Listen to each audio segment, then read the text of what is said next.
Bailey പാലത്തിന് സമീപത്തുനിന്നും Sanio മനോമിയുണ്ട്. Sanio, Bailey പാലത്തിനടുത്തുള്ള തിരച്ചിൽ എങ്ങനെയാണ്? അന്ന് ജനകീയ തിരച്ചിലിൽ കൂടുതൽ ആളുകൾ എത്തുന്നുണ്ടോ? സ്മൃതി, ബെയിലി പാലത്തിന് സമീപം ഇപ്പോൾ തിരച്ചിൽ നടക്കുന്നില്ല. കാരണം ഇവിടെ നേരത്തെ തന്നെ 3-4 റൗണ്ടുകൾ തിരച്ചിൽ നടത്തിയ ഒരു പ്രദേശമാണ്. മാത്രമല്ല പുഴയടക്കം വഴിമാറ്റി ഒഴുക്കിക്കൊണ്ട് ഇവിടെയുള്ള കല്ലുകളെല്ലാം നീക്കിക്കൊണ്ടുള്ള പരിശോധന നടത്തിയതാണ്. ഇവിടെ ഇപ്പോൾ കേന്ദ്ര സംഘം എത്തുന്ന ഒരു സാധ്യതയാണ് ഉണ്ടാവുക. അതുകൊണ്ട് തന്നെ ഇവിടെ ഇപ്പോൾ പരിശോധന നടത്തുന്നില്ല. പക്ഷേ സന്നദ്ധ പ്രവർത്തകരെല്ലാം സ്ഥലത്തുണ്ട്. എനിക്കൊപ്പം 2 നാട്ടുകാരുണ്ട്. ഞാനിപ്പോൾ ഇവരോട് സംസാരിച്ചുകൊണ്ടിരിക്കുമ്പോൾ കാണുന്ന ഒരു കാര്യമെന്ന് പറയുന്നത് മുണ്ടക്കയുടെയും ഒക്കെ ഒരു വാട്സാപ്പ് ഗ്രൂപ്പ് ഉണ്ടായിരുന്നു, എൻ്റെ ഗ്രാമം എന്നു പേരുള്ള ഒരു വാട്സാപ്പ് ഗ്രൂപ്പ്. അതിൽ വന്ന ഓഡിയോ ഇങ്ങോട്ട് നിൽക്കുമോ, അതിൽ വന്ന ഓഡിയോ ഒക്കെ ആ ചേട്ടൻ എനിക്കിങ്ങനെ കേൾപ്പിച്ചു തരികയാണ്. അത് രാത്രി, അതായത് രാത്രി 1:57 വന്ന ഓഡിയോ ആണ്. അതൊന്ന് പ്ലേ ചെയ്യാൻ പറ്റുമോ?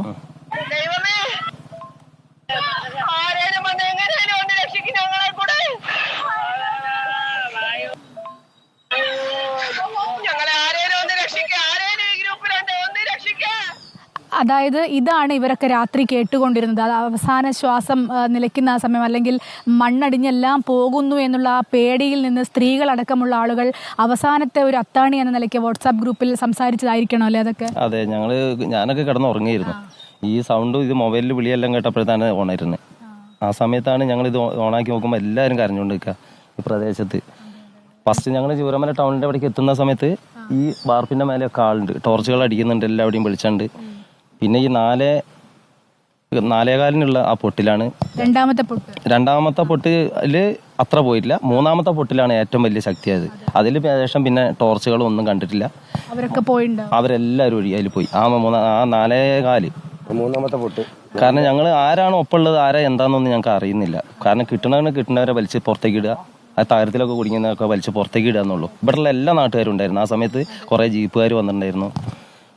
ഇവര് ഈ പറയുന്ന കുട്ടികളൊക്കെ എന്ത് ചെയ്യുന്ന ആരും ഒന്നാമത് വെളിച്ചല്ല. ഞങ്ങൾക്ക് ടാക്സിക്കാരില്ലെങ്കിൽ കുറേ ജീവൻ വേറെ നഷ്ടപ്പെടുമായിരുന്നു. കാരണം അവർ 900 കണ്ടി ഓടിയിട്ട് പല വീടുകളും നിർത്തിയിട്ട വാഹനങ്ങളായിരുന്നു.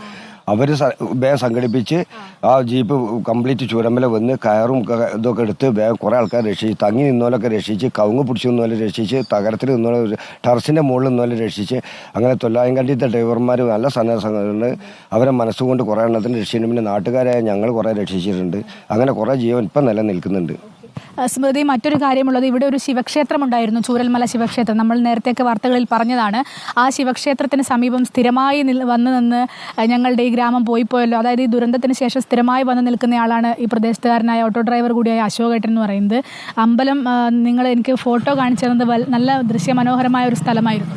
അതെ, ഞങ്ങൾ ക്ഷേത്രം എന്ന് പറഞ്ഞാൽ നമ്മൾ അത്രയും ഒരു ഭംഗിയുള്ളൊരു സ്ഥലമാണ് ആ ക്ഷേത്രത്തിൽ. നമ്മൾക്ക് രാവിലെ വന്ന് നമ്മളവിടെ തൊഴുതിട്ടാണ് എന്നും ഞാൻ ഓട്ടോറിക്ഷ എടുക്കാൻ വേണ്ടി പോവുക. ആ ഒരു നല്ലൊരു ഭംഗിയുള്ളൊരു സ്ഥലമായിരുന്നത്. പിന്നെ അന്ന് രാത്രി പറഞ്ഞാൽ നമ്മൾ എന്താ പറയുക, അമ്മാതിരി സൗണ്ടാണ് കേട്ടത്. ആ സൗണ്ടിലാണ് ഇതെല്ലാം കൂടി തകർന്ന് തരിപ്പണായി പോയത്. ഈ നാട് മൊത്തം നല്ലൊരു ഭംഗിയുള്ളൊരു സ്ഥലത്ത് എല്ലാം കൂടി തച്ചുടച്ച് പോയി. നമ്മൾ ഒറ്റവരും ഉടയവരും എല്ലാവരും ഇപ്പോൾ മണ്ണിൻ്റെ അടിയിലാണ്. അന്ന് രാവിലെ മുതൽ ഒരുപാട് ആളുകളെ ഞാൻ ആ ഓട്ടോറിക്ഷയിൽ കൊണ്ടുപോയിട്ടുണ്ട്. ആ ആളുകളൊന്നും ഇന്ന് കാണാനില്ല. അതാണ് ഏറ്റവും വലിയൊരു വിഷമം നമുക്ക് ഈ നാടിൻ്റെ. 4 മണീൻ്റെ പൊട്ടലായിരിക്കും കൂടുതൽ. അതെ, ആ 2 മണി ആ സമയത്ത് ഒരു പൊട്ടൽ വന്നിരുന്നു. അതിലാണ് ഏറ്റവും കൂടുതൽ വലിയ സൗണ്ട് വന്ന സമയം. ആ സൗണ്ട് വന്ന സമയത്ത് ഞാൻ ഈ പാലത്തിൻ്റെ ഇവിടെ എത്തിയിരുന്നു, വീട്ടിൽ നിന്ന് ഓടി വന്നിട്ട്. പക്ഷെ അതിൻ്റെ ഇപ്പുറത്തേക്ക് കടക്കാൻ കഴിഞ്ഞില്ല എനിക്ക്. ആ സൗണ്ട് കേട്ട് ഞാൻ ഓടി ആ ബംഗ്ലാവിലേക്കാണ് ഓടി കയറിയത്. കാലൊക്കെ മുറിഞ്ഞ് ആകെ ഇതായിട്ടുണ്ടായി അന്ന് രാത്രി. ആ ഓടി രക്ഷപ്പെട്ടതാണ് നമ്മളെ ജീവൻ കിട്ടിയത്.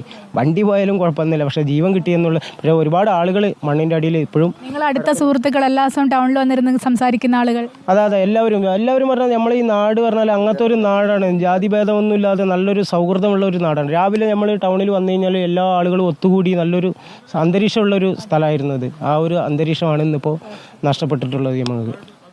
സ്മൃതി, 190-ലധികം ആളുകൾ ക്യാമ്പിൽ രജിസ്റ്റർ ചെയ്തിട്ടുണ്ടായിരുന്നു വരാൻ വേണ്ടി. പക്ഷേ അവരിൽ പലരും വന്നിട്ടില്ല. ഈ പറയുന്ന പോലെ മാനസികമായ പ്രയാസങ്ങളും മറ്റും ഉള്ളതുകൊണ്ടാണ് അവർ വരാത്തതെന്നാണ് നമ്മൾ മനസ്സിലാക്കുന്നത്. ഏതായാലും ഇതാണ് ഇവിടുത്തെ ഒരു അവസ്ഥ. അല്പസമയത്തിനകം തന്നെ കേന്ദ്ര സംഘം ഇങ്ങോട്ടെത്തി. ഇവിടെ മുതലാണ് സന്ദർശനം തുടങ്ങുക എന്നാണ് നമ്മൾ മനസ്സിലാക്കുന്നത്. ഏതായാലും ബെയിലി പാലത്തിന് സമീപം ഇന്നിപ്പോൾ വലിയ തെരച്ചിൽ നടക്കുന്നില്ല.